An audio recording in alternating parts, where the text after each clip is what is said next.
Namaste and welcome to this exciting episode of Sathology Debunking Mythology. Sathology means science of truth or study of truth. Opposite of that is mythology. Now, let me tell you what is mythology. If anyone says that India has a caste system, that's a mythology. Europe, Mexico, these countries are the origin, and the South America, all the European countries are the origin of the caste system, and they practice caste system even today. Okay. Number one, please write it down and note it and don't say ever again.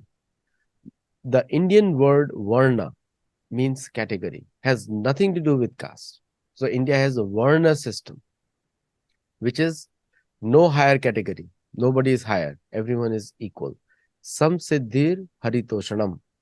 All the categories of human society are applicable to entire earth, not just to Hindus or India. So the Christianism propaganda, Islamism propaganda that Hindus have a caste system is totally wrong, unfounded, has no basis. So with that, we'll have a very special guest today and you all love him a lot.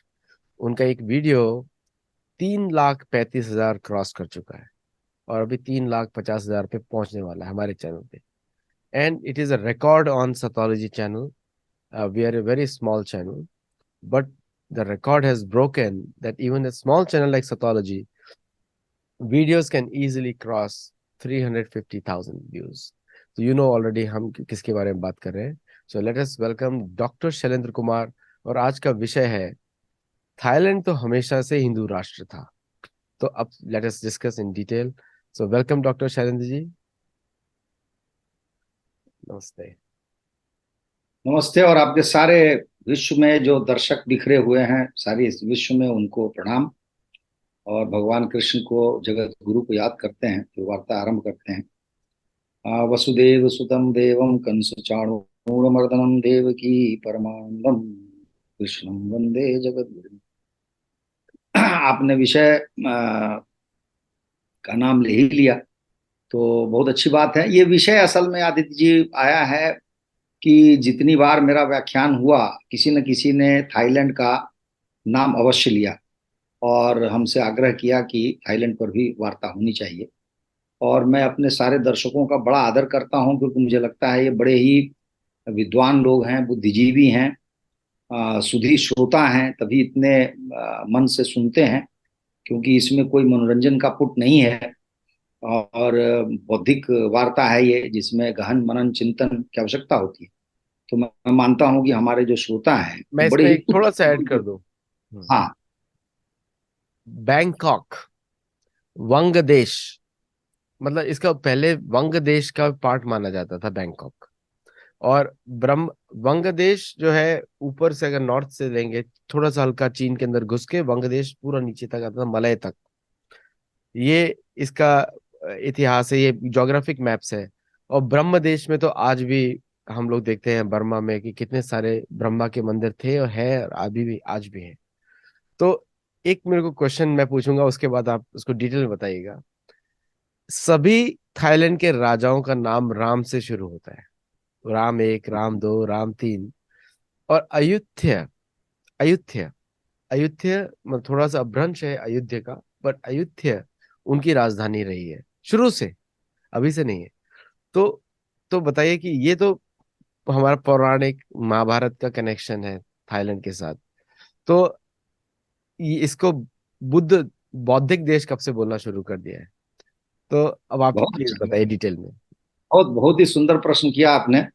और वस्तुतः आदित्य जी, यही हमारी आज की वार्ता का विषय भी है कि जो हर प्रकार से जो आधार होते हैं, हम वर्णन करेंगे उसका, कि वो एक हिंदू राष्ट्र, हिंदू देश, या आप कह सकते हैं कि बृहत्तर भारत, या भारत जो हमारा प्राचीन था उसका अभिन्न अंग, फिर भी उसको बौद्ध देश क्यों माना गया या माना जाता है अभी भी, उस पर हम विचार करेंगे। तो पहले मैं अपनी विधि बताऊं कि मैंने क्या किया और इस विषय को कैसे, इस पर जो है मनन चिंतन मैंने किया। तो एक तो मैं सौभाग्यशाली हूं कि मैं थाईलैंड की 5 बार यात्रा कर चुका हूं। और ये यात्रा मैंने आरंभ की थी 1998 में। तो लगभग 25 वर्षों में, पिछले 25 वर्षों में मैं 5 बार वहां गया। आरंभ में मुझे उतना ज्ञान नहीं था, लेकिन जैसे जैसे कहते हैं ना, परिपक्वता आती है, वैसे वैसे आपको चीजें दिखने लग जाती हैं। तो ये तो एक आधार हुआ वहां का। दूसरा क्या है कि मैंने अपने देश के जो इतिहासकार हैं, उनकी जो रचनाएं हैं उनका अध्ययन किया। पश्चिम के जो विद्वान हैं उनका अध्ययन किया। और जो जिसको थाईलैंड कहते हैं, उसके जो विद्वान हैं उनकी जो रचनाएं उपलब्ध थी, उनको अभी मैंने अध्ययन किया है। इस बीच में मेरे लिए प्रसन्नता की बात है कि यूट्यूब पे बहुत सारे मुझे वीडियो मिले, और उनमें से कुछ बड़े उच्च कोटि के हैं। उनको भी मैंने सुना ध्यान से और समझने का प्रयास किया। लेकिन मैं जिस विषय को लेकर आदित्य जी आपके सामने आज हूं, इस विषय पर मैंने कहीं नहीं सुना है कि सब कहेंगे वहां पर कि हिंदू राष्ट्र है, उसके लिए 10 20 50 100 200 जो भी प्रमाण है वो जुटा देंगे। तो लेकिन ये बात अपने आप में विरोधाभासी है कि क्या, क्यों विरोधाभासी है या नहीं है, इस पर विवेचना बहुत कम हुई है, बहुत ही कम। और मुझे भी कहिए कि बहुत ज्यादा सामग्री नहीं मिली। दूसरा एक पहलू ये भी है कि आज का जो जो आपने बैंकॉक शब्द लिया, मैं उस पर आऊंगा। बैंकॉक नाम असल में वहां पर संस्कृत में रखा गया है, और संस्कृत का जो का नाम है वो लगभग 3 पंक्तियों में आता है, इतना लंबा नाम है संस्कृत का। और कहते हैं कि वहां के बच्चों को विद्यालयों में ये नाम रटाया जाता है। तो जो भी हो, लेकिन बैंकॉक एक बिगड़ा हुआ नाम है, और थाईलैंड भी अपने आप में एक बिगड़ा हुआ नाम है। आप ध्यान से देखें तो लैंड शब्द जो है हमारे पूरे इस क्षेत्र में, जम्बू द्वीप के पूर्वी क्षेत्र में लैंड कहीं नहीं लगा हुआ है। ये लैंड क्यों लगाया, मतलब यहां तक कि मलेशिया, इंडोनेशिया, ये सब भी जो शब्द हैं वो बाहर के ही शब्द हैं, एशिया आदि। लेकिन लैंड आपको नहीं मिलेगा। और हमारे देश में विचित्र बात है कि नागालैंड एक राज्य बनाया गया, वहां भी लैंड लगा हुआ है। तो लैंड अपने आप में बहुत चीज का द्योतक है कि क्यों थाईलैंड में लैंड है। और इसकी जो शुरुआत है वो बहुत हाल फिलहाल की है। ये 1938 में ये नाम बनाया गया था, जिसमें कहिए कि पश्चिम का बहुत असर है। हम उस पर भी बात करेंगे। लेकिन अभी जो हम आरंभ करने जा रहे हैं कि थाईलैंड में जो देश है वो कितना प्राचीन है। भारत का जो कहिए कि हिंदू धर्म या बौद्ध मत या भारत की संस्कृति, सभ्यता, भाषा, यहाँ की रचनाएं, यहाँ के ग्रंथ, नृत्य, संगीत जो पहुंचे वो कब पहुंचे, उनका क्या प्रभाव पड़ा, और धीरे धीरे वहां पर क्या परिवर्तन हुआ, ये सब मेरे मुख्य विषय होंगे। और आज क्या स्थिति है। आज थाईलैंड का दुर्भाग्य है कि आज वहां पर सैन्य शासन है, लोकतंत्र का गला घोंट दिया गया है। और बैंकॉक जो शहर है जिसका नाम आपने लिया है, वो वेस्टर्न सेक्स टूरिस्ट कहते हैं, उनके लिए कहिए कि बड़ा ही प्रसिद्ध स्थल है। तो इसमें थाईलैंड का बड़ा अपमान भी है, बदनामी भी है, और ये मेल नहीं खाता उसके संस्कार से, उसकी संस्कृति से, उसकी प्राचीनता से। तो हम उस पर भी बात करेंगे। लेकिन बात करने से पूर्व मैं आपसे आग्रह करूंगा कि जरा मुझे अनुमति दे दीजिए, तो मैं वहां का मानचित्र दिखाता हूं जहां से हमारी वार्ता आरंभ होगी। हाँ, कर दिया मैंने, प्लीज चेक। कर दिया, प्लीज चेक। ठीक है, धन्यवाद। ठीक है। हाँ।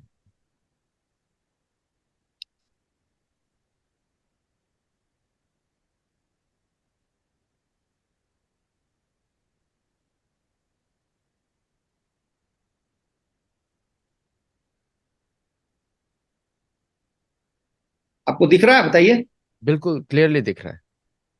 हाँ, ये मैंने थोड़ा सा पुराना मैप लिया है, नक्शा लिया है, और ये दिखाने के लिए आदित्य जी कि आप तो स्वयं भूगोल के बहुत बड़े विद्वान हैं, जानकार हैं।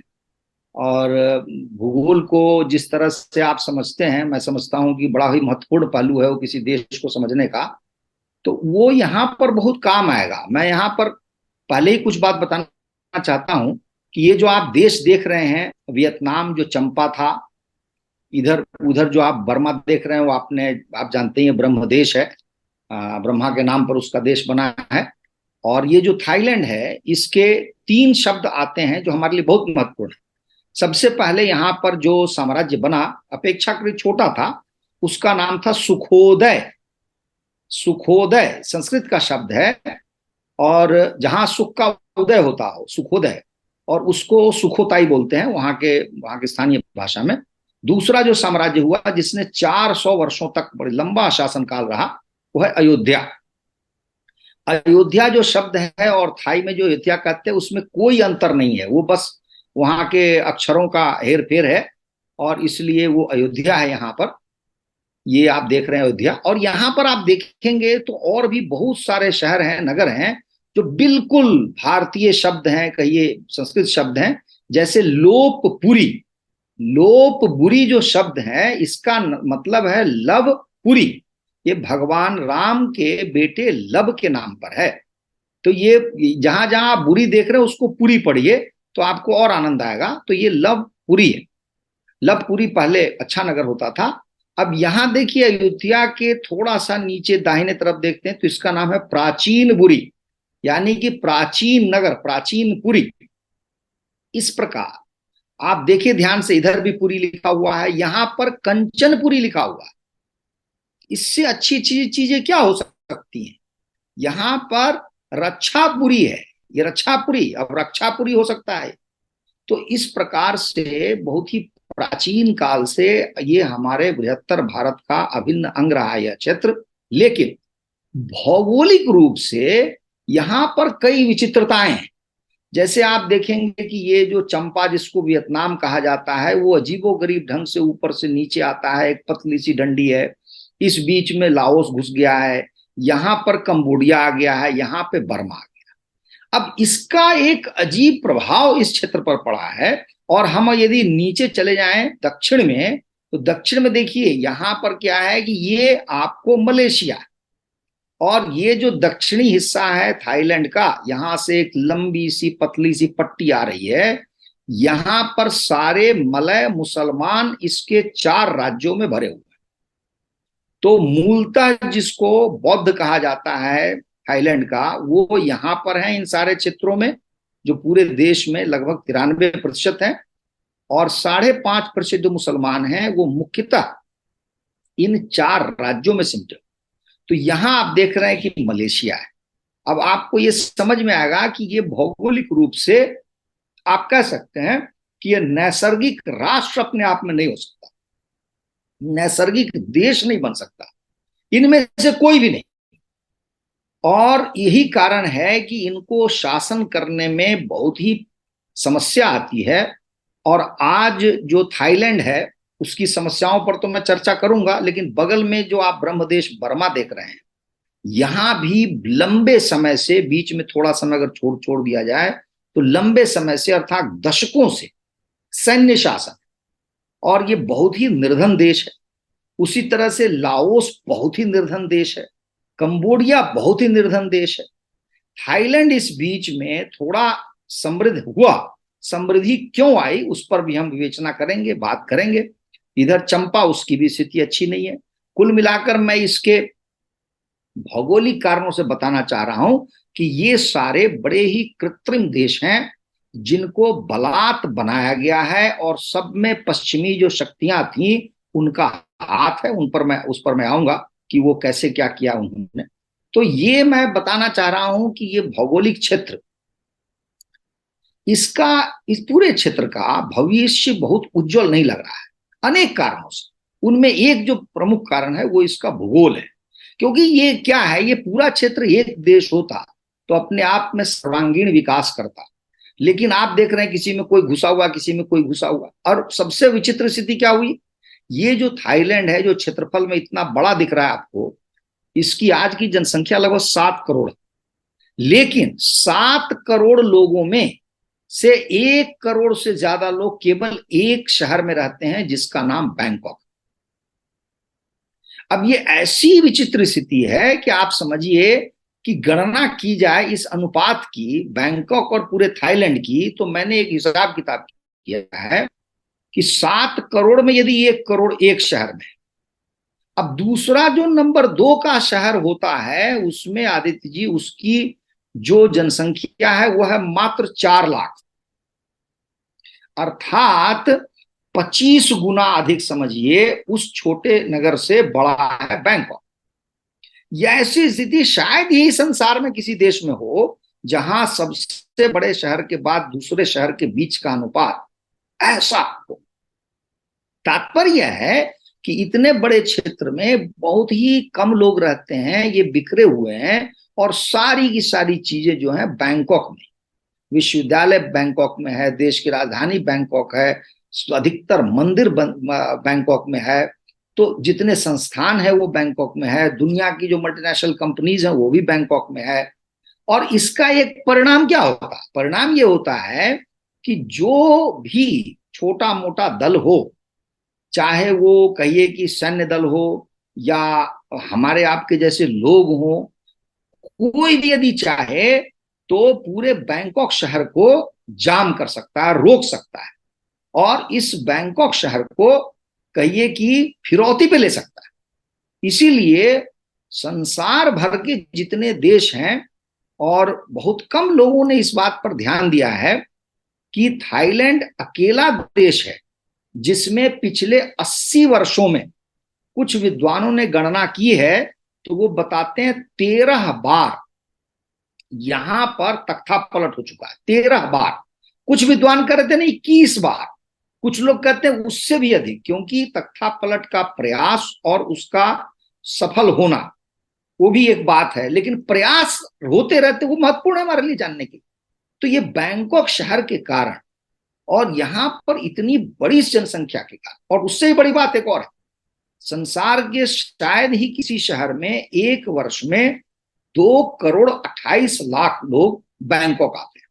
इतने लोग किसी भी एक नगर में संसार भर में, मैं बता रहा हूं, कहीं नहीं आते। अब क्या है कि किसी एक समय के लिए अगर आप हिसाब कीजिए वर्ष में, तो 1 करोड़ स्थानीय लोग हैं, कुछ बाहर से थाईलैंड से भी आने वाले लोग होंगे, उनमें 2 करोड़ 88 लाख और जोड़ दीजिए जो विदेशी हैं, तो किसी भी समय आप समझ लीजिए कि 3.5 करोड़ लोगों का बोझ एक बैंकॉक पर आता है। और इससे इतनी बार तख्ता पलट हुआ है, इतनी बार तख्ता पलट हुआ है, और आज भी जब मैं आपसे बात कर रहा हूं तो वहां सैन्य शासन है। इसलिए इस पूरे देश का जो भविष्य है वो अपने आप में बहुत ही संदेहशील है, संदेहास्पद है, उस पर प्रश्न चिन्ह लगता है। दूसरा जो एक पर विचित्र स्थिति है वो ये है कि बैंकॉक अपने आप में एक बदनाम शहर हो गया है। बदनाम शहर इस कारण से कि मैं उस पर विस्तार से वर्णन करूंगा कि वियतनाम युद्ध में थाईलैंड ने हिस्सा लिया और ये अमेरिका का कहिए सहयोगी या पिछलग्गू बना। इसने अपने 40,000 सैनिक वियतनाम में भेज दिए और उसके अलावा गुप्त सैनिक लाओस में भेजे। तो बड़ी संख्या में इनके सैनिक वहां मारे गए, बहुत बड़ी संख्या में घायल हो गए। तो इसमें हुआ क्या अंततोगत्वा कि थाईलैंड को पैसा बहुत मिला। उस समय के हिसाब से 1967-68 में $5.5 अरब तो अमेरिका ने वैसे ही दे दिए, और दुनिया भर के सामान दिए इसको, जैसे इसकी नौसेना का कहिए कि आधुनिकीकरण किया गया, वायुसेना का किया गया, पूरे थाईलैंड ने अपने 7 एयरबेस दे दिया अमेरिका को। तो हर समय अमेरिका के लगभग 40-50 हजार से अधिक अमेरिकी सैनिक और उनके और भी जो लोग होंगे वे बैंकॉक शहर में रहते थे। तो क्या हुआ कि वहां के ही पूंजी से लोगों ने बड़ी संख्या में होटल बनवाए, रेस्तरां बनवाए, बार बनवाए, और नतीजा क्या हुआ कि एक तरह का जो चारित्रिक पतन होता है वो मुझे अभी भी नहीं समझ में आ रहा है कि क्यों पश्चिमी सैनिकों को उनके चरित्र में इतना चारित्रिक बल क्यों नहीं होता, लेकिन उन्होंने स्थानीय महिलाओं के साथ एक तरह का संबंध विकसित किया, और उसी का जो रूप है जिसका नाम है आज रेड लाइट डिस्ट्रिक्ट, उसके रूप में वो प्रसिद्ध हो गया। और बड़ी संख्या में जो लोग आते हैं थाईलैंड घूमने फिरने, उनमें एक कारण ये भी रहता है क्योंकि 20% जो वहां के जीडीपी का हिस्सा है वो पर्यटन से थाईलैंड प्राप्त करता है। 20% इतना बड़ा हिस्सा है, आपको मैं बताऊं कि समझिए कि आप पांचवा हिस्सा आपकी जीडीपी, आपकी कमाई का वो पर्यटन है। भारत के हिसाब से देखेंगे तुलना करके तो हमारे यहाँ लगभग 3% माना जाता है। तो कहाँ 3 है और कहाँ 20 है, 7 गुना अधिक उस पर। और उसका एक झटका यह हुआ है कि कोरोना काल में जब उसका पर्यटन बैठा तो उसकी अर्थव्यवस्था लगभग चौपट सी हो गई, क्योंकि आपकी जितनी अधिक निर्भरता पर्यटन पर रहती है उतना ही अधिक आपको, उतनी अधिक हानि होती है जब पर्यटन के लिए प्रतिकूल माहौल होता है, वातावरण होता है। ये हम श्रीलंका में देख चुके हैं, जहां पर बहुत बड़ा भीषण आंदोलन भी हुआ है और अभी भी श्रीलंका उससे उबर रहा है। तो मैं कहना ये चाह रहा हूं कि ये जो थाईलैंड है इसकी जो आर्थिक स्थिति है, और बाकी जो मैं तुलना कर रहा हूं इसके पड़ोसी देशों से, लाओस, कंबोडिया, बर्मा से, तो उसमें कोई स्थायित्व तो नहीं है। वो कोई ऐसी नैसर्गिक चीज नहीं है जिसको प्राप्त करके थाईलैंड बहुत आगे बढ़ा है। क्योंकि थाईलैंड को मुख्यतः अमेरिका ने बहुत कुछ दिया है, और 90 के दशक में जापान ने, कहते हैं कि हर 3 दिन पर जापान एक उद्योग धंधा, एक फैक्ट्री, एक कंपनी, एक प्लांट, कुछ न कुछ थाईलैंड में बनाता था। तो जापान ने बहुत कुछ दिया है, अमेरिका ने बहुत कुछ दिया है, और वियतनाम युद्ध से इसका जो स्वरूप है वो बदल गया है। जो आज हम होटल वगैरह देख रहे हैं वो सब उसी समय के बनवाए हुए हैं, और उसी समय से वो रेस्टोरेंट, बार, ये सब चल रहा है। तो उसमें बहुत सारी क्षति भी हुई है थाईलैंड की, उस पर हम बाद में विषय में चर्चा करेंगे। लेकिन कुल मिलाकर मैं ये कहना चाह रहा हूं कि ये कोई नैसर्गिक देश नहीं है, नैसर्गिक क्षेत्र ही नहीं है, और इस क्षेत्र का कोई बहुत विशेष, कहिए कि मुझे भविष्य उज्जवल नहीं दिख रहा है। अब मैं शुरू करता हूं इसके अतीत से, इसके इतिहास में जाता हूं, ताकि दर्शकों को ठीक से आनंद आए। तो ये देखिए, ये जो हम ब्रह्मदेश कह रहे हैं, इसके और ऊपर से कहते हैं कि एक ताई, ताई बोलते हैं। ये थाई भी जो है वो सही शब्द नहीं है, ताई है। ताई का क्या, दो विद्वानों में, विद्वानों की राय है कि ताई भाषा थी जिसके बोलने वाले को ताई कहा गया, और दूसरा यह है कि ताई को फ्री भी कहा गया, मुक्त कहा गया। जो मुक्त रहते हैं, जो स्वतंत्र रहते हैं, उनको थाई कहा जाता है। तो ये दो उसके अर्थ हैं। तो ये जो ताई लोग हैं, ये ऊपर से, यानी कि उत्तर से, इधर से ब्रह्मदेश होते हुए, और यहां तक कि भारत का जो आज का मणिपुर है उस क्षेत्र से होते हुए इस आज का जो थाईलैंड है इसमें उन्होंने प्रवेश किया। और ये जो ताई लोग हैं, ताई भाषा बोलने वाले, जब यहां पर प्रवेश कर रहे हैं इस क्षेत्र में, वर्तमान थाईलैंड में प्रवेश कर रहे हैं, इससे बहुत पूर्व, ये पश्चिम के विद्वान ही मानते हैं, हमारे लिए सुखद पहलू है, वो कहते हैं कि 4वीं शताब्दी, आज का जो ये वर्तमान युग है, इससे पूर्व का जो युग है उसमें 4वीं शताब्दी, यानी अभी से 2700-2800 साल पूर्व ही यहां पर हिंदू बस्तियां थी, भारतीय संस्कृति से बहुत ही प्रभावित, पहले से ही बस्तियां थी। तो ये बस्तियां यहां चल रही थी। और दूसरा, 4वीं शताब्दी जो वर्तमान युग की शताब्दी है, उसमें कहते हैं कि कौंडिन्य जो ब्राह्मण थे, उन्होंने कंबोडिया के क्षेत्र में, और कंबोडिया आप ये समझिए कि ये जो मानचित्र है ये थाईलैंड का आज का है, तो उस समय कंबोडिया बड़ा होता था, तो ये कंबोडिया आप समझिए। थाई का कोई नाम नहीं था, इसका कोई उल्लेख नहीं था, छोटा क्षेत्र था, या था ही नहीं शुरू में, तो इसलिए वो कंबोडिया ही मुख्य था। तो कंबोडिया जो है वो कौंडिन्य ने, ब्राह्मण कौंडिन्य ने उसको बनाया, विकसित किया, और कहते हैं कि वहां के लोगों ने कौंडिन्य को राजा चुना। एक और महत्वपूर्ण बात यह है कि कौंडिन्य ब्राह्मण ने ही, कहते हैं वहां के शास्त्रों में लिखा है, उल्लेख है कि स्त्रियों को वस्त्र धारण करने की शिक्षा कौंडिन्य ने ही दी। तो संभव है उसके पहले वो न्यूनतम वस्त्र, या जैसे होता है कम से कम वस्त्र में रहते हो, वैसे भी बहुत ही गर्म प्रदेश है।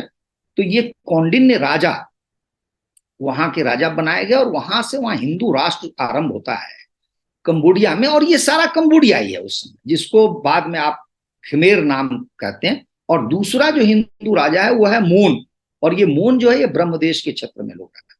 तो दो साम्राज्य बनते हैं, एक मोन साम्राज्य और एक खमेर साम्राज्य, या कंबोडिया या कंबुज साम्राज्य। नाम के लिए भी यहाँ महत्वपूर्ण है कि हमको ये जानना चाहिए, इसको कंबुज देश कहा गया है, कंबोज देश भी कहीं कहीं कहते हैं। और कौंडिन्य ब्राह्मण ने इसको बनाया है। ये वैसे ही है जैसे अफगानिस्तान को हम पहले प्राचीन समय में दूसरे नाम से जानते थे, गंधर्व देश कहते थे, मलेशिया को मलय कहते थे, और जो इंडोनेशिया का पूरा क्षेत्र है उसको हम स्वर्ण द्वीप कहते हैं, जिसमें कहिए कि बाली है, सुमात्रा है, ये सारे क्षेत्र आते हैं। तो इस तरह से यहाँ पर ये आए। चौथी शताब्दी में खमेर जो साम्राज्य है कौंडिन्य के कारण वो बड़ा विकसित किया और लंबा चौड़ा उसका क्षेत्र था। उसमें महत्वपूर्ण जो राजा हुए हैं वो हुए सूर्यवर्मन वर्मन 1 और 2 और जयवर्मन 7।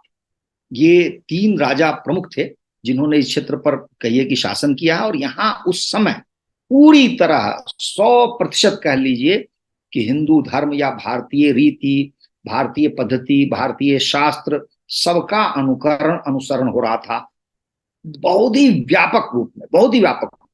संस्कृत भाषा का प्रचलन था, संस्कृत का प्रयोग हो रहा था। तो ये होते होते बहुत लंबे समय तक ये चला।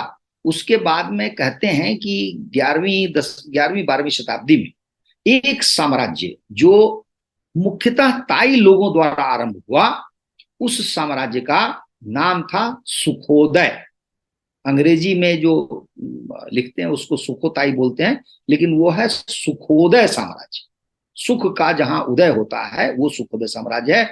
आरंभ में वो छोटा साम्राज्य था, धीरे धीरे उसने विकास किया। और उसका जो पहला राजा है वही हमारे लिए बहुत महत्वपूर्ण है नाम जानना। उस व्यक्ति का नाम है, उस राजा का नाम है श्री इंद्रादित्य। श्री भी नाम में लगा हुआ है और इंद्र भी है वो और आदित्य भी है। तो श्री इंद्रादित्य, इसी से आपको अनुमान हो जाएगा कि उस समय संस्कृत का कितना प्रभाव था और भारतीय संस्कृति और इसका कितना प्रभाव था। तो श्री इंद्रादित्य ने सुखोदय साम्राज्य का विकास किया और इसमें बाद में चल के 2-3 अच्छे राजा हुए, बड़े राजा हुए, जिन्होंने पहली बार कहिए कि व्यवस्थित रूप से जो हिंदू या कहिए कि भारत की संस्कृति है उसका विस्तार करवाया अपने क्षेत्र। यहां तक कि अच्छी बात क्या थी कि जो खमेर साम्राज्य हिंदू साम्राज्य था, उस हिंदू साम्राज्य से भी वो सब कुछ सीखते थे क्योंकि वहां पहले से स्थापित हिंदू साम्राज्य था, इसलिए उनको सहायता होती थी। तो इस तरह ये सुखोदय साम्राज्य ये चला। और ये जो सुखोदय साम्राज्य है इसमें लगभग 200 वर्षों तक इसने राज किया। 200 वर्षों के बाद यहां पर ये जो आप जगह देख रहे हैं अयोध्या, ये राजधानी इधर कहीं रहती है बाईं तरफ, लेकिन धीरे धीरे करके इसको अयोध्या लाया जाता है। और ये पहली बार अयोध्या नगर की स्थापना होती है और अयोध्या साम्राज्य की स्थापना होती है। इसमें हाँ, मैं ये बताना चाह रहा था कि इसमें एक सुखोदय साम्राज्य में एक राजा का नाम है राम, और उसका पूरा नाम है राम खामहेंग। और जो खामहेंग है इसका अर्थ होता है शक्तिशाली। तो इस पूरा नाम का अर्थ हो गया कि राम जो शक्तिशाली है। तो इसलिए ये और इस व्यक्ति ने कहिए कि हिंदू धर्म का और प्रचार प्रसार भी किया। उस समय बुद्ध की, जो भगवान बुद्ध की प्रतिमाएं हैं वो भी बनाई गई, और हिंदू धर्म में जो मूर्तियां बनाई गई हैं उनमें मुख्य थी भगवान विष्णु की, शिव की। और पहली बार हमको यहाँ पे दिखाई देता है कि शासकीय भाषा जो बनाई गई वो थी ताई भाषा को इन्होंने महत्व दिया और धीरे धीरे करके उसका प्रचलन भी बढ़ा। लेकिन ताई भाषा क्या है हम उस पर भी आएंगे। वो भाषा ऐसी है जिसमें जो वर्णमाला है वो दक्षिण भारत से ली गई है और वो आज तक अक्षुण है। और मुझे भी बड़ा अच्छा लगता है जब मैं वहां जाता हूँ, देखता हूँ उस शब्द अक्षर को। थोड़ा सा प्रयास करेंगे तो आपको कुछ न कुछ समझ में आ जाएगा। देवनागरी लिपि से बड़ा बड़ा साम्य है उसका, तो इसलिए वही भाषा थी। तो इसके बाद में जो मैं सुखोदय की कथा हुई, सुखोदय के बाद अयोध्या की जो कथा है वो ये है कि इस राज्य का आरंभ होता है 1351 ईस्वी में। 1351 मतलब 200 साल सुखोदय के बाद 1351 में इसका जो संस्थापक राजा है उसका नाम भी राम है। उसको बोलते हैं रामाति बोधि, राम और उसके बाद में तिबोधी एक। और यहाँ पर बहुत ज्यादा, चूंकि ये साम्राज्य सुखोदय से बड़ा था तो खमेर साम्राज्य, उनसे युद्ध भी हुआ, खमेर से लोग भी आए, तो संपर्क में रहते थे। तो खमेर साम्राज्य में जिस तरह से हिंदू राजा करते थे, जो उनकी शासन पद्धति आदि थी, उसका ये अनुसरण करते थे। वहां पर एक पद्धति ये थी कि उनको कहा जाता था, राजा को देवराज कहा जाता था, कि देवताओं के राजा हैं ये, या देवताओं के प्रतिनिधि हैं आप कह सकते हैं। तो उससे इनका अयोध्या के राजाओं का बड़ा प्रभाव बढ़ा और समाज में काफी नाम हुआ। और इसमें आप देखेंगे कि इस समय वो जो सुखोदय साम्राज्य है, उसी में कहीं पर कहीं उल्लेख आता है कि बौद्ध मत को उन्होंने कहा कि ये शासकीय मत है। लेकिन मैं इस पर बाद में और विस्तार से चर्चा करूंगा कि वो क्या है मत। तो यहाँ पर जो अयोध्या का जो नाम है साम्राज्य का, उसमें कहा गया है कि यहाँ थेरवाद थेरवाद जो है बौद्ध मत का एक, कहिए कि उसकी शाखा है। बौद्ध मत की दो मुख्य शाखाएं हो गई। एक का नाम होता है हीनयान, दूसरे का नाम होता है महायान।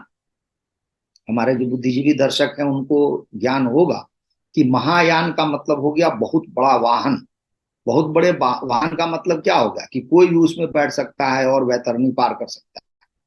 तो महायान का अर्थ ये हुआ कि आपके पास में इस मान्यता और इस मत के लिए काफी लचीलापन है, स्वतंत्रता है। जैसे भगवान बुद्ध के अतिरिक्त बोधिसत्व हुए या अन्य हुए, आप सबको मान सकते हैं या उनमें से किसी को मान सकते हैं, आप स्वतंत्र हैं। हीनयान का अर्थ हुआ छोटा वाहन, जिसमें कम लोग सवार होंगे, कम लोग चढ़ सकते हैं। क्यों? क्योंकि इन्होंने कहा कि नहीं, मैं तो मूलतः हम ये मानते हैं कि भगवान बुद्ध कोई ईश्वर के अवतार नहीं थे। भगवान बुद्ध एक मनुष्य रूप में आए थे और तभी उन्होंने किसी को रोगी होते हुए देखा, किसी को मरते हुए देखा, और उसके लिए कोई ऐसा चमत्कारिक और ऐसा दैवीय कार्य नहीं किया। उन्होंने उसका अध्ययन करके, जैसे कोई परम विद्वान होता है या योगी महात्मा है, वो अपनी राय देते हैं, अपने निर्णय सुनाते हैं, उस तरह का काम जो है भगवान बुद्ध ने किया है। लेकिन वो भगवान बुद्ध से आगे नहीं जाना चाहते। वो कहते हैं भगवान बुद्ध को हम बहुत आदर करते हैं और उनको एक तरह का समझिए कि आप दार्शनिक व्यक्ति भी मानते हैं। आस्था तो है ही उनके प्रति, लेकिन दर्शन शास्त्री भी मानते हैं। और उनको लगता है कि जीवन के जो झमेले हैं, जो समस्याएं हैं, वो भगवान बुद्ध के कहे हुए वचनों का अगर हम उसका पालन करें तो हमें बहुत सुख की प्राप्ति होगी, मोक्ष की प्राप्ति होगी। ये शब्द भी आता है। तो इसलिए ये जो थेरवाद है, हीनयान है, हीनयान का अनुकरण किया गया इस क्षेत्र में, जिसको हम थाईलैंड कहते हैं, उस समय अयोध्या कहते थे। तो हीनयान को यानी उसी को थेरवाद भी बोलते हैं। तो थेरवाद का अनुकरण किया गया और उस समय अयोध्या साम्राज्य में भारतीय कला, विज्ञान आदि का बहुत विकास हुआ। अपने आप में नगर भी बहुत सुंदर है। मैं ईश्वर की कृपा से उस नगर को देख चुका हूं। उसकी जो कही स्थापत्य कला है, वास्तुकला है, उसमें शुद्ध रूप से भारतीयता दिखती है।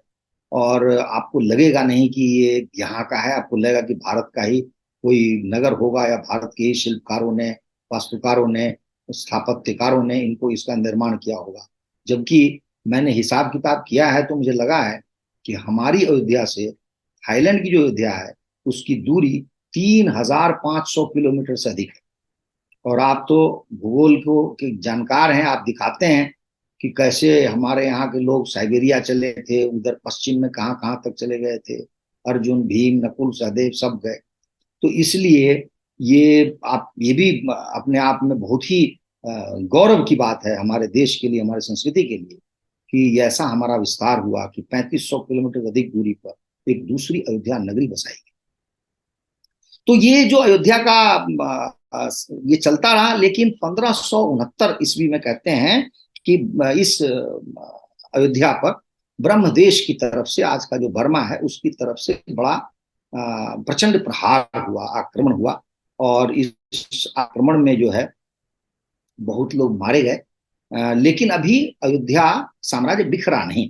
अयोध्या में इसके बाद जो राजा हुआ उसका नाम है राजा नरेश्वर। तो नरेश वन लिखा हुआ है शब्द, तो आप समझ सकते हैं राजा नरेश, तो नरेश कहते नहीं है राजा को। तो इसलिए राजा नरेश ने फिर से जो भी कुछ हुआ था वहां पर उसको पुनर्स्थापित किया। अ,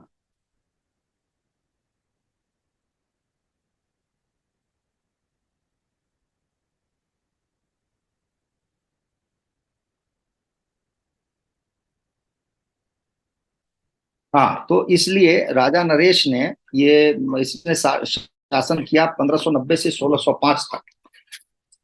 और इस प्रकार यह चल रहा था, लेकिन आपको मैं बताऊं कि 1767 में आकर के, अर्थात 18वीं शताब्दी में आकर के क्या हुआ है कि इस क्षेत्र में भयंकर रूप से बर्मा का प्रहार होता है।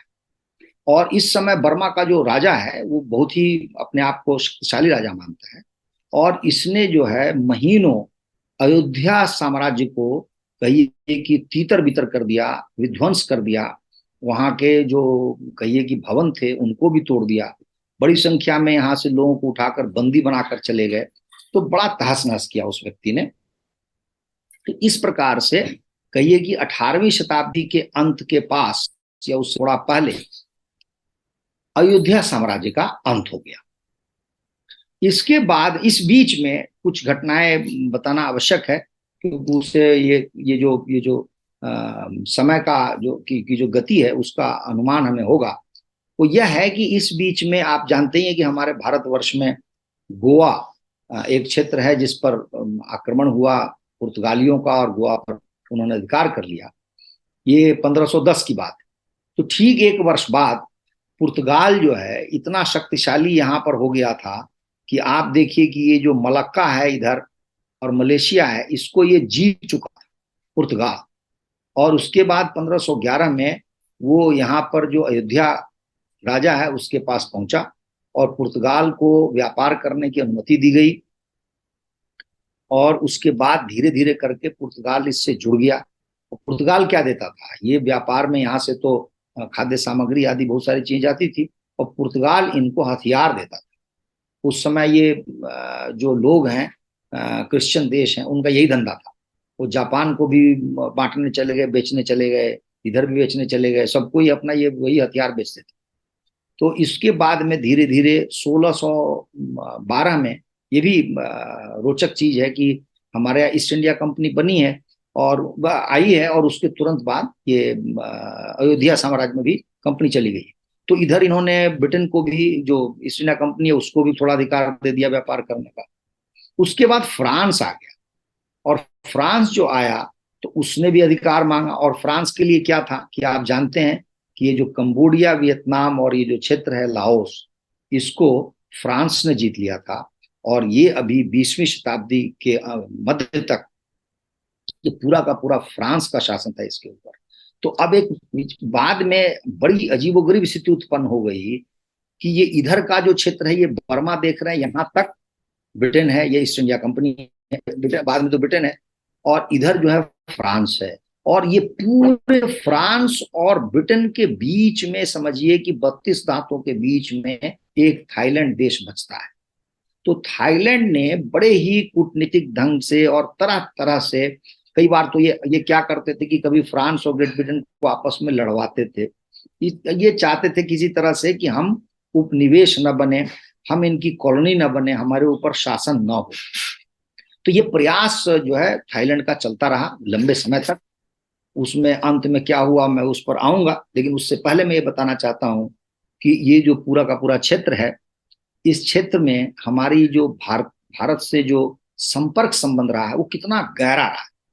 इसमें रामायण काल में, जो कि बहुत पुराना समय है, और आदित्य जी आप इससे परिचित हैं, कि जो सीता जी की खोज के लिए सुग्रीव ने 4 दिशाओं में जो अपने लोगों को भेजा है, उनमें से एक विनत नाम के व्यक्ति हैं जिनको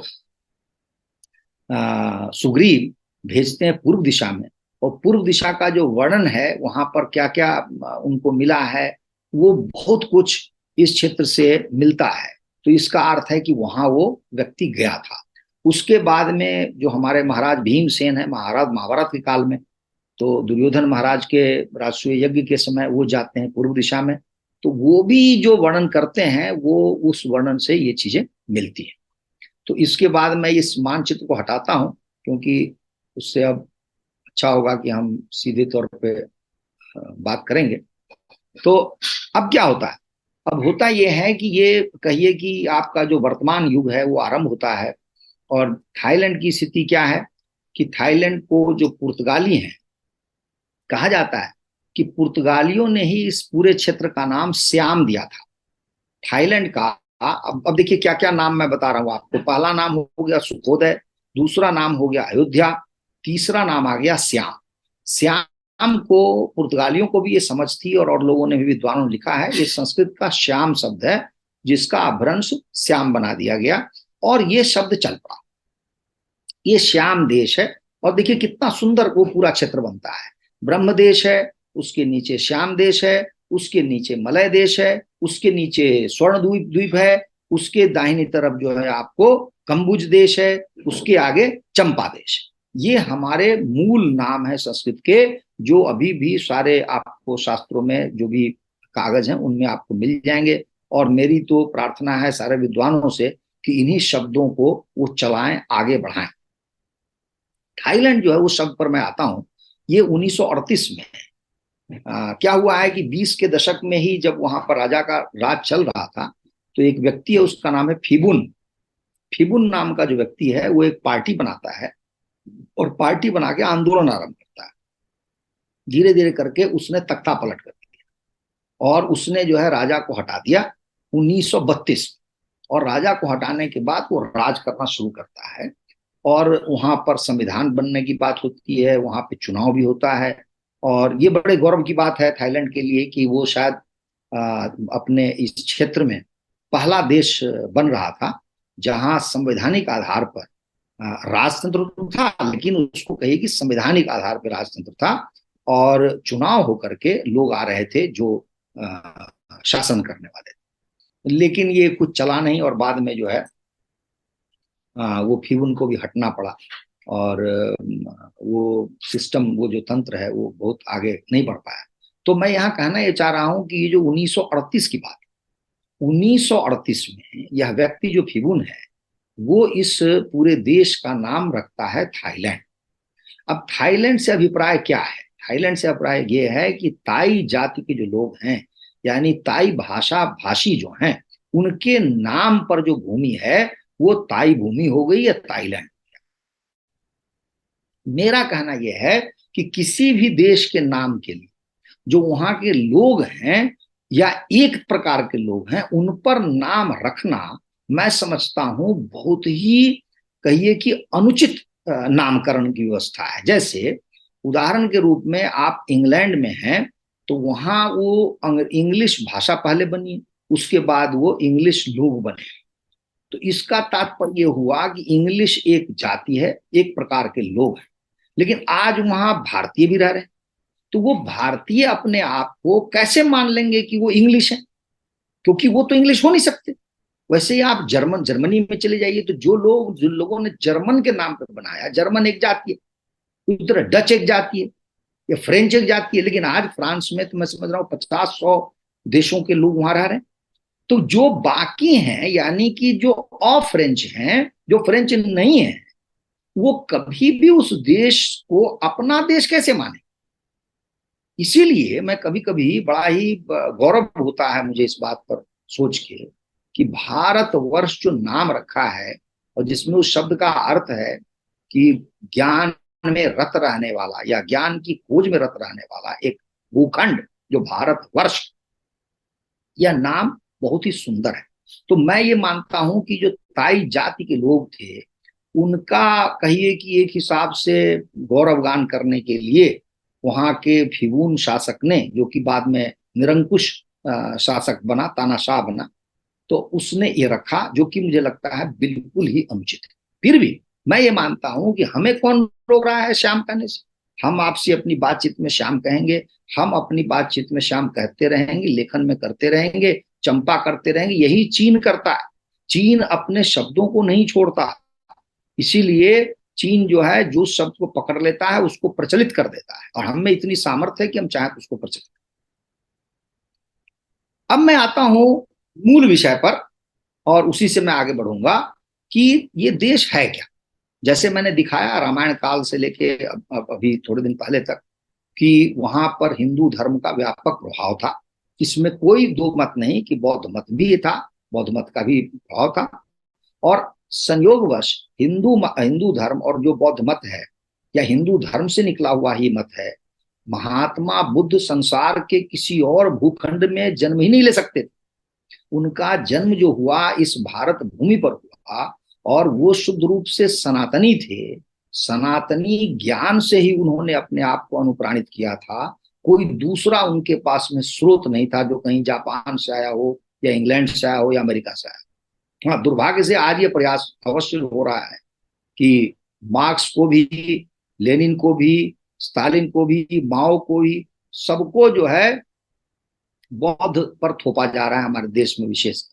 तो मैं कहना ये चाह रहा हूं कि ये जो हिंदू धर्म की व्यापकता वहां रही है, पहली बात सुखोदय से लेकर के अयोध्या के राजा तक, और अयोध्या में ही जो बाद में जो मैंने कहा कि 1767 में जब ब्रह्मदेश का आक्रमण होता है तो राजधानी वहां से चली आती है अयोध्या से बैंकॉक। पहली बात, बैंकॉक में जो राजधानी बनती है वो अभी तक वही राजधानी है।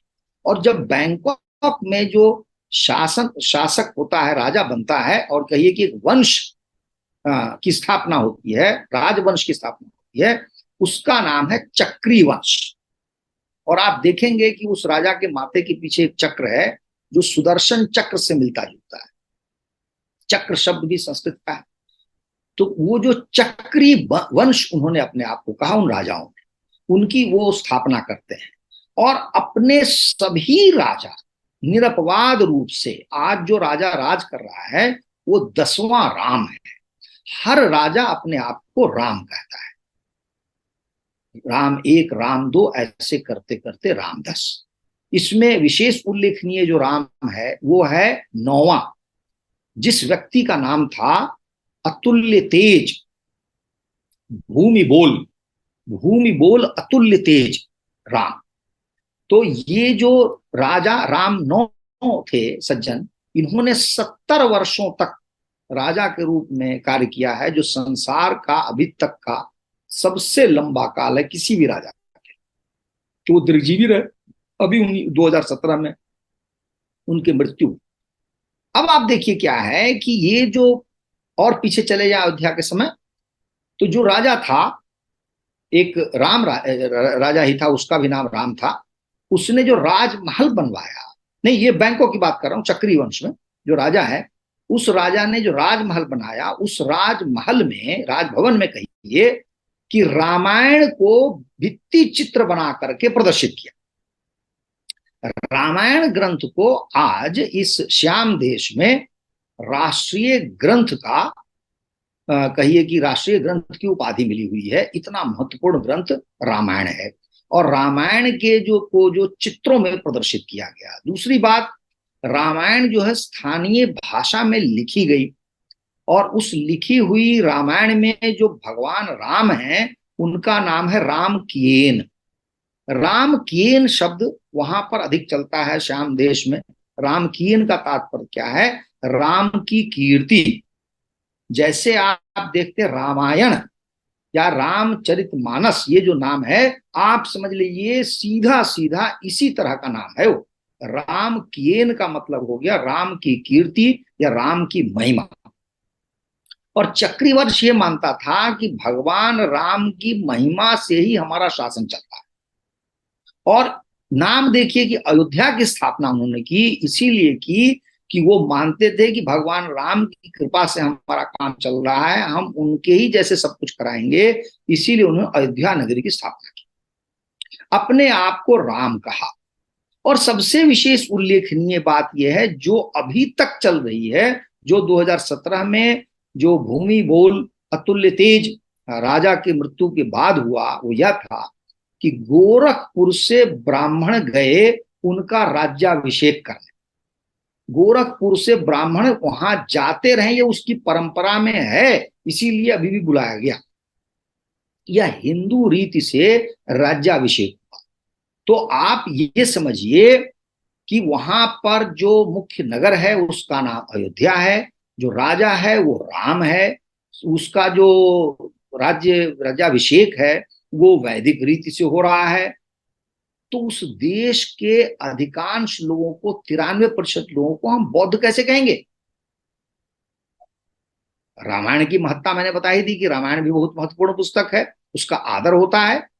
अच्छा, और सुनिए, और जो रोचक तथ्य है वो यह है कि सड़क के पर चलते हुए हर चौराहे पे आपको भगवान ब्रह्मा की मूर्ति मिलेगी। ब्रह्मा को वो इतना सम्मान देते हैं, इतना मानते हैं कि आपने जो आरंभ में कहा उसी बात का विस्तार में कर रहा हूं। वो ऐसा लगता है कि वो ब्रह्मदेश ऊपर ही नहीं है, नीचे भी ब्रह्मदेश है। उसके बाद विश्व की जो सबसे बड़ी गणेश जी की प्रतिमा है, वो प्रतिमा भी श्याम में है। वहां जब हवाई अड्डा वहां पहुंचेंगे तो उसका नाम ही है सुवर्ण भूमि। और मैंने आज तक भारतवर्ष जो अपने आप को हिंदू राष्ट्र कहता है, या इतने सारे हिंदू रहते, 120 करोड़ हिंदू यहाँ रहते हैं, लेकिन किसी भी एयरपोर्ट पर आप उस तरह की मूर्ति नहीं देखेंगे जिस विशाल मूर्ति का निर्माण बैंकॉक में किया गया है। महाभारत का जो समुद्र मंथन है उसका का पूरा विशाल विराट रूप मूर्ति में आपको वहां दिख जाएगा। इतना आपको अच्छा लगेगा उस एयरपोर्ट पे पहुंचते ही कि आप अपने कहिए कि गौरव से मन भर जाएगा। तो अब आप देखिए, और उससे भी बड़ी बात जो अभी हाल में हुई है, जो चौंकाने वाली बात है, और हमारे देश को तो उससे बहुत कुछ सीखना चाहिए। अभी क्या हुआ हाल फिलहाल में आदित्य जी, अभी 14 से 16 या 18 जुलाई के बीच एशियन एथलेटिक चैंपियनशिप थाईलैंड में हुई, श्याम देश में। उसके लिए शुभंकर की बात हुई कि शुभंकर क्या बनाया जाए। उन्होंने शुभंकर बनाया हनुमान जी को, और हनुमान जी को शुभंकर बनाते हुए जो उन्होंने वर्णन किया है वो अपने आप में विस्मय का। उन्होंने कहा है कि हनुमान जी जैसी निष्ठा किसी और भक्त में हो दुर्लभ। हनुमान जी जैसी गति शक्ति किसी और में हो दुर्लभ। तो उन्होंने कहा कि इससे बढ़िया कोई प्रतीक हमारे लिए हो ही नहीं सकता। ये मैं अभी की बात बता रहा हूं, मुश्किल से 20 दिन 15 दिन पहले की बात है। ये चैंपियनशिप हुई, जिसमें भारत के भी खिलाड़ी गए। अब आप आगे सुनिए, उसका जो राष्ट्रीय प्रतीक है पूरे श्याम देश का, थाईलैंड का, वो है गरुड़। और मैं स्वयं जितनी बार वहां गया हूं थाईलैंड, तो आपको आश्चर्य होगा कि वहां पर सिल्क पर जो चित्र बनाते हैं वो बड़े उत्तम कोटि के चित्र होते हैं, और लोग खरीदते ही खरीदते हैं। अपने देश में ले आने के लिए जो भी जाता है ले आता है उसको। तो हमने जो चित्र खरीदे थे, वो एक चित्र मुझे मिला था हनुमान जी का, और एक चित्र मिला था राम रावण युद्ध का। तो मैं 25 साल पहले की बात करता हूं, तब भी मैं ये सोचने पे विवश होता था कि भाई क्या कारण है कि ये कोर तो ये बौद्ध कह रहे हैं और ये सब कुछ हिंदू धर्म का चल। तो ये बौद्ध देश क्यों हुआ, और यदि हुआ तो हिंदू शब्द क्यों विलीन हो गया? उसकी जो जनगणना है उसकी आप देखेंगे तो आपको लगेगा कि 93% जो है बौद्ध हैं वहां पे, 5.5% मुसलमान हैं, 1.2% ईसाई हैं। 1.2%, 7 करोड़ का मतलब हो गया कि लगभग 8 लाख से अधिक ईसाई हैं, नहीं उससे भी ज्यादा बन जाए। तो ईसाई 8 लाख हो सकते, लेकिन हिंदुओं की जो संख्या जनगणना में है वो मात्र 80,000, मात्र 80,000, 1 लाख भी नहीं है। और मुझे लगता है ये भी वो हिंदू हैं जो बाद में कहीं से गए होंगे, जो पारंपरिक होंगे, वो तो बौद्ध हो गए, बौद्ध उसका नाम। तो जो मेरा अध्ययन है, मनन चिंतन है, और उस लेके मैं जो आगे बात रखने जा रहा हूं वो यह है कि देखिए, हिंदुओं से ही पश्चिमी सारी शक्तियों को या पश्चिमी सारे विद्वानों को कष्ट था, क्योंकि हिंदू अतीत से वो पूरी तरह परिचित थे।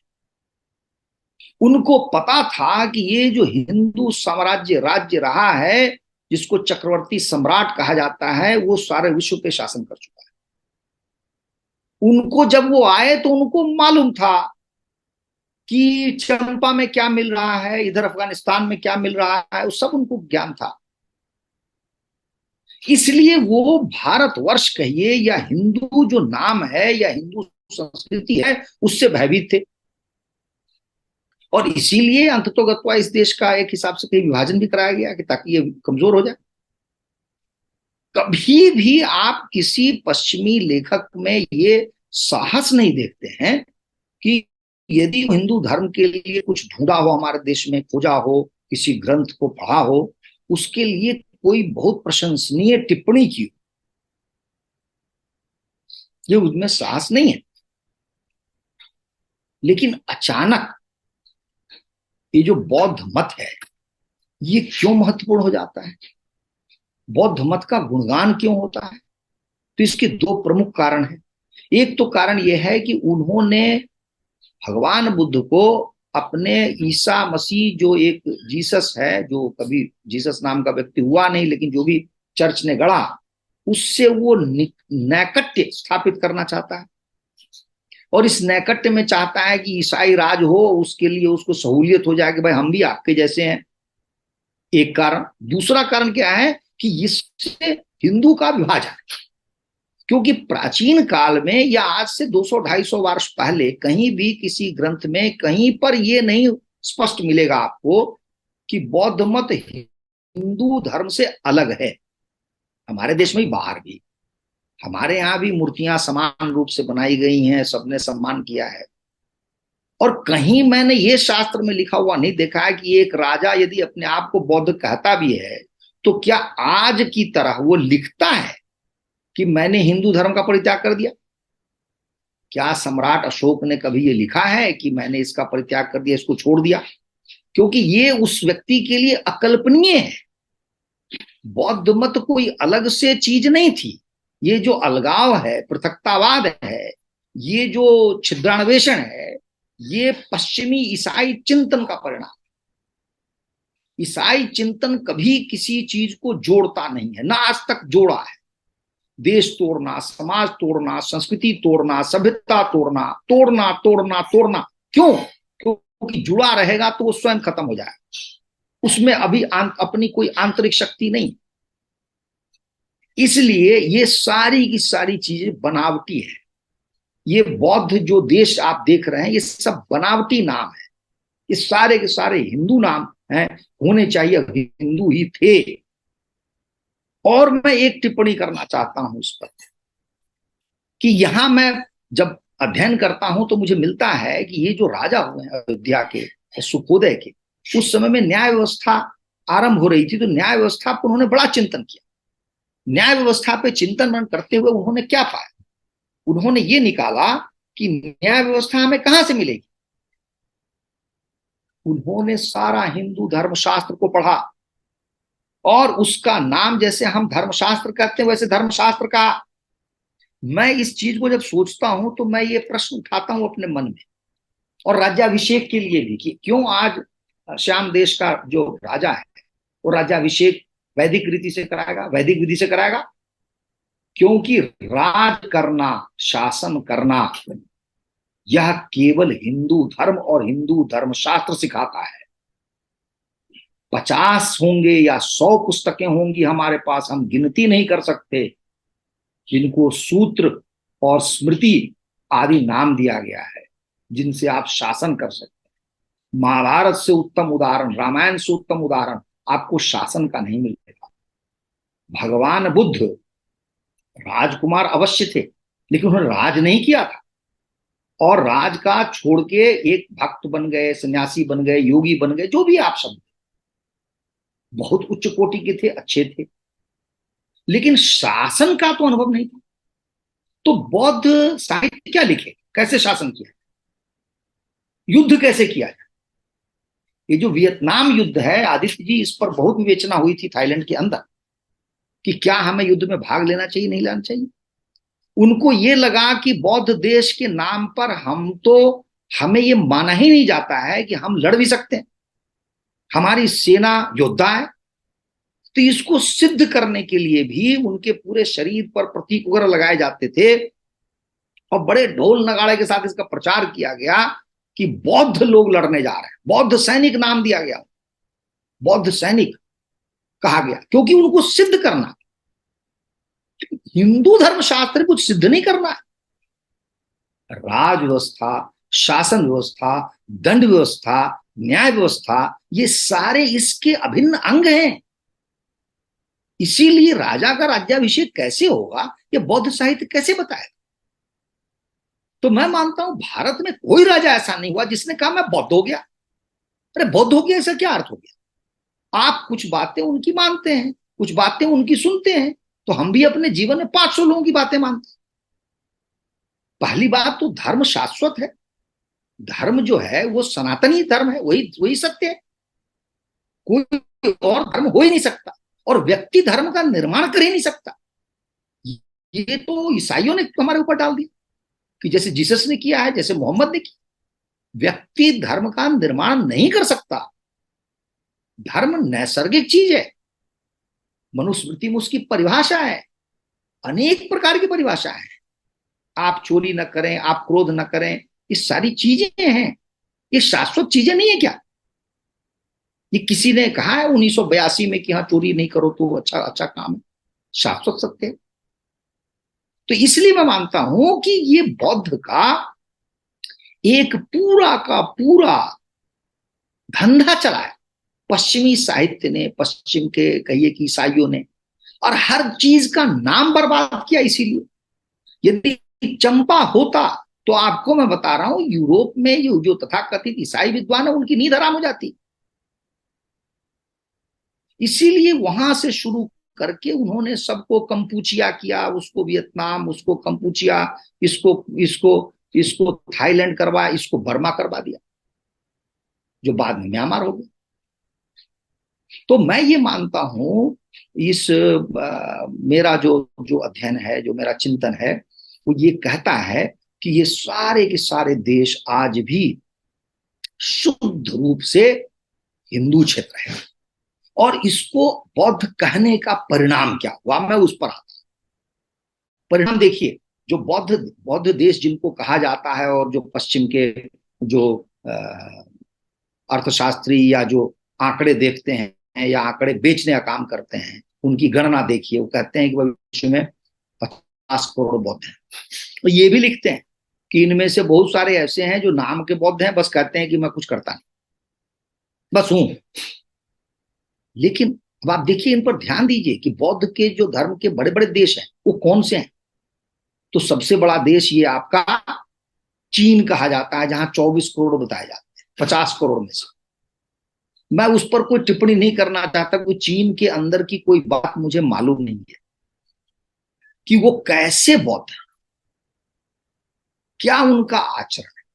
वैसे भी संसार में भारतवर्ष से बाहर जो अपने आप को बौद्ध कहते हैं वो सारे जीव खाते हैं। अहिंसा का कोई उनके लिए अर्थ नहीं। तो मैं समझ में नहीं आता मुझे कि उसको कोई कोई कैसे कहेगा बौद्ध। बौद्ध साहित्य में गाय के लिए 3 शब्दों का प्रयोग किया गया है। कुछ विद्वान तो ये भी कहते हैं कि हिंदू धर्म से भी अधिक बौद्ध के कारण गाय को हम इतना सम्मानजनक मानते हैं। 3 शब्द दिया कि गाय को कहा कि ये धनदा है, धन देने वाली है। वनदा यानी कि सौंदर्य देने वाली है, आपको सुख होता है गाय को देखकर, तो धनदा, वनदा ये गाय के नाम हैं। और सुखदा, अंत में कहा सुख देने वाली है गाय, क्योंकि उसका दूध पी के आप स्वस्थ होते हैं। और भी बहुत सारे गुण हैं। ये भगवान बुद्ध ने कहा। अब आप कैसे उस गाय को खा सकते हैं, और फिर खाने के बाद अपने आप को बौद्ध कैसे कह सकते हैं। तो इसलिए ये सारे प्रश्न हमें उठाने चाहिए। और मैं मानता हूं कि हम जैसे लोग जितने हैं या बड़े बड़े विद्वान हैं हमारे देश में, वो शुद्ध रूप से वहां के जो हिंदू नाम हमने दिए हैं और हिंदू शासक हैं उनके विषय में और जानकारी प्राप्त करें, उनका गुणगान करें। हमारे यहाँ से राजेंद्र चोल, राजराज चोल, इन लोगों का प्रत्यक्ष शासन भी रहा हुआ। तो रामायण काल से लेके आज तक जो हिंदू व्यवस्था थी उसको कैसे पुनर्जीवित किया जाए। और मैं ये भी कहना चाह रहा हूं कि जो बड़े बड़े देश मैं बता रहा था जनसंख्या के हिसाब से, आप देखिए कि बर्मा और थाईलैंड, ये दो, चीन के बाद, चीन को तो मैं वैसे गिन नहीं रहा हूं कि कैसे उसका बौद्ध है, तो इनको चले आइए आप, 50 करोड़ 25 करोड़ निकल गया, 25 करोड़ की बात की। 25 करोड़ में जो अधिकांश हैं, 7 करोड़ थाईलैंड में लगा लीजिए और 5-6 करोड़ लगा लीजिए बर्मा, तो 12-13 करोड़, यानी कि 25 करोड़ में आधा यही लोग। आप जानते हैं बर्मा कैसी स्थिति है? संसार के निर्धनतम देशों में से है। उसके बाद आप चले जाइए बगल में लाओस, उसके बाद चले जाइए कंबोडिया, और जिसको जापान और कोरिया कहेंगे कि वो बहुत विकसित हैं, तो वहां पर जो जनगणना के हिसाब से मैं बता रहा हूं, सच्ची बात क्या होगी वो तो और भी ढूंढने मिलेगी। जापान में मात्र 20% ही अपने आप को बौद्ध कहते हैं लोग, यानी जो 12-13 करोड़ जो आबादी है उसमें 20% ही, 1/5वां हिस्सा है। बाकी जो है 80% वो अपने आप को बौद्ध नहीं कहते। और जापान युद्ध में बहुत आगे रहा है, वो कैसे अपने आप को बौद्ध कहेगा? एक दूसरे के बाद दक्षिण कोरिया, दक्षिण कोरिया में भी वही अनुपात है, 20 के आसपास। और दक्षिण कोरिया का दूसरा दुर्भाग्य यह है कि वहां जो ईसाई मत है, ईसावाद है, वो इधर के देशों में, फिलीपींस को छोड़ के देखा जाए तो सबसे बड़े अनुपात में दक्षिण कोरिया में ईसाई जम गए। ईसाईकरण बड़ी तीव्र गति से। इसलिए मैं मानता हूं कि अपने आप को बौद्ध मानने से इन देशों ने सिर्फ गंवाया है, कुछ पाया नहीं है। इसलिए इनका रास्ता क्या है, इनका भविष्य क्या है? भविष्य है सनातनी मूल्यों की पुनर्स्थापना और सनातनी शासन पद्धति। इसके मैं 2-3 उदाहरण दूंगा। पहला यह है कि क्यों बैंकॉक या क्यों थाईलैंड को कहिए कि सेक्स टूरिज्म के लिए जाना जाता है। अमेरिकी के विषय में कहा जाता है कि जब 50,000 अमेरिकियां रहते थे तो उन्होंने स्थानीय महिलाओं के साथ अवैध संबंध विकसित किए और अनगिनत बच्चे पैदा हुए उनसे। बच्चों के जन्म लेने के बाद क्या स्थिति बनती है आप समझ सकते हैं। सामाजिक रूप से उन बच्चों का बहिष्कार हुआ, वो बच्चे गरीबी में चले गए। पता नहीं कितने मरे होंगे, कितने बीमार हुए होंगे, कितने बड़े हुए होंगे, वो तो देवता जानता है। लेकिन वहां के समाज का नैतिक पतन हो गया। दूसरा जो नैतिक पतन का कारण था वो यह था कि विश्व में एक धारणा बन गई कि अमेरिका का पिछलग्गू थाईलैंड अपने 40,000 सैनिकों को, और बाकी जो लाओस में भेजा था उसको जोड़ दीजिए, मैं मानता हूं 50,000 सैनिक मान लीजिए, को जो भेजा है वो भाड़े के अमेरिकी सैनिक है। अर्थात यह है कि अमेरिका उसको पैसा दे रहा है और थाईलैंड अपने सैनिक को भेज रहा है। और ये बात बहुत हद तक सही भी थी, क्योंकि यह स्वतः स्फूर्त निर्णय नहीं था। थाईलैंड का वियतनाम से प्रत्यक्ष रूप से लड़ने का कोई कारण नहीं था। एक कारण उन्होंने प्रत्यक्ष रूप से बताया कि वो तो कम्युनिज्म को रोक रहे हैं। अरे कम्युनिज्म तुम्हारे पास आएगा, तुम रोकोगे ना, तुम उसके घर में जाओगे युद्ध करने। तो मेरे कहने का तात्पर्य यह है कि ये उसका नैतिक पतन हो गया थाईलैंड का। दूसरा नैतिक पतन मैं कह रहा हूं कि मान लीजिए 1 मिनट के लिए कि 50,000 अमेरिकी सैनिक वहां थे, तो वहां जो सेक्स डिस्ट्रिक्ट क्यों शुरू, वो रेड लाइट डिस्ट्रिक्ट क्यों आरंभ? कारण लोग बताते हैं कि अमेरिकी लोग ऐसे थे, और मैं भी नहीं समझता, अमेरिकी को भी मैं नहीं, उनके प्रति कोई मेरा उदार व्यवहार नहीं है। वो भी मुझे नहीं समझ में आता कि वो 6 महीने जबकि युद्ध भूमि तो वियतनाम में थी, ये यहाँ आराम करने आते थे। तो आराम करने के लिए आप 2 महीने रह रहे हैं, 15 दिन रह रहे हैं, 10 दिन रह रहे हैं, तो क्या उतने दिन भी आप पर स्वयं पर आपको नियंत्रण नहीं है? भारत में आज भी 12-14 लाख सैनिक काम करते हैं, और अधिकतर सैनिक जो हैं वो अपने परिवार के साथ नहीं रहते हैं। तो इसका मतलब क्या है, वो जहां रहते हैं वहां को वो रेड लाइट डिस्ट्रिक्ट बना देंगे। मुझे तो ऐसा पतित चरित्र समझ में नहीं आता है कि मनुष्य में इतना चरित्र कैसे उसका पतन हो जाए। दूसरा उदाहरण लेता हूं कि मान लीजिए अमेरिकी सैनिक रहे तो ये जो थाईलैंड की जो लड़कियां थी या महिलाएं थी या समाज था, उसने कैसे इसको उसका शान किया। हमारे देश में तो लगभग 300-400 साल तक भाई पुर्तगाली रहे, अंग्रेज रहे, फ्रेंच रहे, पता नहीं कितने डच रहे। तो ऐसा नहीं है कि कुछ नहीं हुआ, लेकिन ऐसा तो करके नहीं गए कि हर जगह सेक्स डिस्ट्रिक्ट बन जाए। आज भी भारत के सैनिक विश्व के अनेक देशों में जाते हैं शांति दूत बन के, शांति सेना बन के। तो क्या वो जहां होते हैं वहां ऐसा करके छोड़ जाते हैं? और उसने थाईलैंड के मनोबल को तोड़ दिया। वहां का जो सेक्स डिस्ट्रिक्ट है और वहां का जो पर्यटन है, कहीं भी आप किसी भी समाज में बात कर रहे हो, कोई जा रहा है बैंकॉक, तो सामने वाला थोड़ा सा उसके मन में आ जाता है कि क्या बैंकॉक जाता है। तो इसलिए उसका नैतिक पतन हुआ, उसकी कहिए कि अधोगति हो गई। आज उससे वो उबर नहीं पा रहा है। इसीलिए वहां पर एक तो योद्धा की परंपरा खत्म हो गई, सैनिक में बल नहीं है। ये जो सैनिक है थाईलैंड के, वो थाईलैंड के लोगों को ही मारने के लिए जैसे पाकिस्तान वाले करते हैं, कहीं और जा किसी को मारने की शक्ति है नहीं, अपने ही लोगों को मारेंगे। आप बताइए, जो अन्यथा पढ़ा लिखा देश है, अपने आप को धर्मावलंबी कहता है, क्या कारण है कि वहां लोकतंत्र नहीं है? क्या कारण है कि बर्मा में लोकतंत्र नहीं है? क्या कारण है लाओस में लोकतंत्र नहीं है, वियतनाम में नहीं है, कंबोडिया में नहीं है? ये क्यों लोप हुआ? तो इसके पीछे जो शक्ति है वो पश्चिमी शक्ति है। थाईलैंड ने अपने आप को रूप रंग व्यवहार में जैसे लगता है अपनी चमड़ी छील छील कर पश्चिमी चमड़ी को उसके ऊपर प्लास्टिक सर्जरी करा के लगाना चाहता था। उसी का ये कुपरिणाम है, उसी की ये दुर्दशा है कि आज ये देश कहीं का नहीं। मैं कुछ आर्थिक आंकड़े भी देख रहा था, क्योंकि ये तो छोटा देश है, अमेरिका ने बहुत दिया है और जापान ने बहुत दिया। उसमें कहा कि जापान हर तीसरे दिन पर एक प्लांट बनाता था, एक फैक्ट्री बनाता था। भारत को तो किसी ऐसे देश ने कोई ऐसा धन दिया नहीं, कोई ऐसा दान दिया नहीं। तो आज क्या है थाईलैंड की स्थिति? तो मैं देख रहा था कि एक इनोवेशन कॉम्पिटिटिव इंडेक्स आता है, उसमें ये बताया जाता है कि भाई आपका देश कितना इनोवेटिव है। उसमें बहुत सारी चीजें आ जाती हैं कि आपका देश कितना पढ़ा लिखा है, वहां रिसर्चर कितने हैं, वो इस पर काम कैसे करते हैं, कई नई चीजें बनाते हैं कि नहीं बनाते हैं, नई सोच है कि नहीं है। तो मैंने देखा कि इनोवेटिव इंडेक्स में भारत थाईलैंड से आगे। मैंने देखा करप्शन इंडेक्स में, तो करप्शन इंडेक्स में थाईलैंड बहुत अधिक करप्ट देश माना जाता है भारत की तुलना में। क्योंकि वहां पर जिसको कहते हैं लोकतंत्र कभी जमा नहीं, लोकतांत्रिक संस्थाएं नहीं जमी, तो परिणाम क्या हुआ कि जो तंत्र है, और तंत्र के दो हिस्से हैं, एक सिविल तंत्र है, एक मिलिट्री तंत्र है।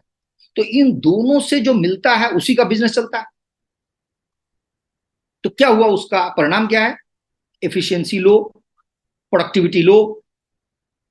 तो लो प्रोडक्टिविटी आपकी होगी, लो एफिशिएंसी होगी, तो वर्ल्ड मार्केट में आप अपने आप को प्रतिस्पर्धा में खड़ा नहीं कर सकते।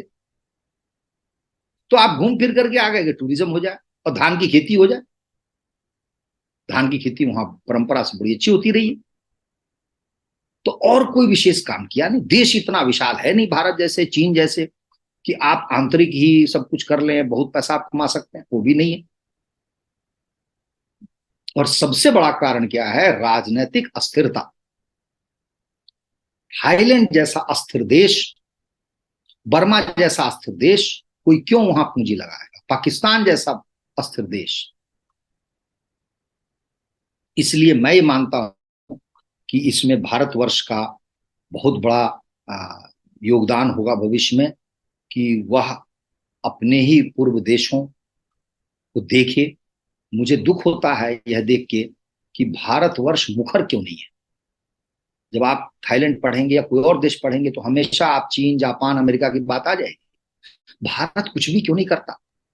हमारे बड़े बड़े संत महात्मा वहां क्यों नहीं जाते? वो क्यों नहीं उन्हें बताते हैं कि भाई तुम अपने अतीत से जुड़ो, अपना भविष्य सुधारो? तो ये सारे कारण है आदित्य जी, जो मैंने अपने जीवन में कहीं और पढ़ा सुना नहीं, मैंने सुना नहीं ऐसा मनन चिंतन करते हुए, तो मैंने जो है इस पर लंबे समय से, जिसको कहते हैं ना, आपकी भाषा में कहें तो तपस्या की मैंने तब किया कि क्या सब कारण हो सकते हैं, कहाँ से ये आ गया, बौद्ध का नाम उछल पड़ा, क्यों है ये बौद्ध, है ना। तो इस तरह से करके मेरी ये सारी बातें हैं जो मैंने आप दर्शकों के सामने रखी हैं। एक्चुअली क्या है कि हर चीज को संतों के ऊपर डालना भी ठीक बात नहीं है, क्योंकि इन अपने सनातन कल्चर में सभी लोग संत हैं, आप भी संत हैं। तो और जो भी तपस्या करे, क्योंकि हमारे यहाँ पे गृहस्थ व्यक्ति भी संत ही माना जाता है। और ऐसा नहीं कि सिर्फ संन्यास जिसने लिया हो वही संत है। तो मेरे हिसाब से प्रत्येक भारतीय को, जो भी इस प्रोग्राम को सुन रहा है, उनको अपना छोटा सा प्रयत्न करना चाहिए अपने अनुसार। चाहे वो अपना कोई चैनल पे बात करें, इंस्टाग्राम पे बात करें या फेसबुक पे बात करें, जो थाईलैंड के लोगों के साथ जुड़े हैं उनकी भाषा सीखें, उसी भाषा में उनको प्रचार करें। और तभी ये मतलब अगर दुनिया भर के लोगों को अगर उठाना है तो वो काम तो सिर्फ भारत का ही है। भारत ने हमेशा ही लोगों को उठाया है, यही भारत का कार्य है। और भारत का जो गवर्नमेंट है उसका भी कार्य ये होना चाहिए कि किस तरह सनातन धर्म की वैल्यूज को हर जगह बताए और उनके जो लोकल कल्चर से उनको ऊपर उठाए। अब ministry of culture and education और भारत का जो इतना बड़ा मिनिस्ट्री है, जिसका बजट नाइजीरिया की इकोनॉमी का मतलब 1/10 है, मतलब उतना बड़ा बजट है उसका। और बहुत सारे कंट्रीज की इकोनॉमी से भी बड़ा बजट है उसका। तो लेकिन उसका बजट का कहीं यूज नहीं होता। जैसे अमेरिका में क्या होता है कि क्रिश्चियनिज्म को बढ़ाने के लिए स्टेट डिपार्टमेंट पैसा खर्च करता है। सीआईए का मेन काम है क्रिश्चियनिज्म को बढ़ाना। ये अमेरिका का स्टेट काम, क्योंकि क्या होता है उनका बड़ा सामान्य है कि अगर क्रिश्चियनिज्म बेचेंगे तो लोग उनके जैसा सोचेंगे, उनकी भाषा यूज करेंगे। लेकिन हमने वो काम अभी तक नहीं किया है। कुछ गलत बातें हमको दुश्मनों से भी सीखनी चाहिए, मतलब ये बात उनसे सीखनी चाहिए। आपका म्यूट पे, आप म्यूट पे हैं, आप म्यूट पे हैं।